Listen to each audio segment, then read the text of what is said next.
When it comes to Forex trading, there are some things that you need to know if you want to be successful. There are the usual things you need to know, such as what tool to use, how to read charts and what assets are the best to trade on. These are all aspects that your broker will help you out with. What about the things you need to know that your brokers won't tell you? Here are 3 little-known Forex trading secrets that brokers don't tell you about. Forex trading secret number 1: know yourself. One of the most important lessons I learned was to know what my personal trading style was. It took me a while to figure that out. Was I a short-term trader? Buying at 25, selling at 26, buying at 30, selling at 31, and executing hundreds of traders per day each with a very small profit or loss? Or was I a medium-term trader?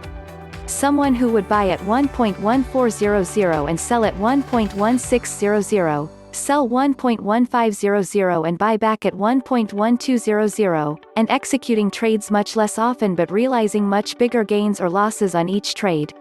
Perhaps I was a long-term trader? Someone who would buy in January and sell in June. Some might say this is more of an investor rather than a trader. A lot of retail traders don't know who they are and what their style and tolerance should be. Forex trading secret number 2: be disciplined. I'm sure you've read this in every trading book you've ever picked up. My definition of discipline is to determine your exit strategy before you enter the trade. As soon as you put a position on, you should also enter your stop loss and stop profit orders. If you do that, you will not be tempted to second-guess yourself. I've seen too many traders enter a position, watch it move in their favor to their profit objective but never close the trade. The undisciplined will say, "This can go further, I don't want to take my profit now." Once the trade does reverse, they will be reluctant to close the trade until it goes back to the highs. That's when profits turn into losses.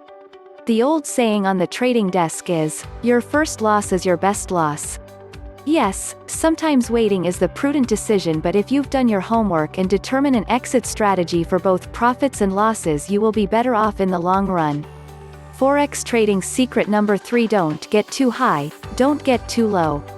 I've seen many traders over the years convince themselves that they were the best traders on the planet on a good day, one to then turn around and say that they are the worst trader there ever was on a bad day. You have to understand that there will be good days and there will be bad days, and individual days do not determine your abilities as a trader. The best hitters in Major League Baseball fail 70% of the time. The idea is not to be right, the idea is to make money. The trap that many people fall into is that they increase trading size and risk tolerance when they are on a hot streak, which would be fine as long as they decrease the risk tolerance once the hot streak ends. A lot of traders don't.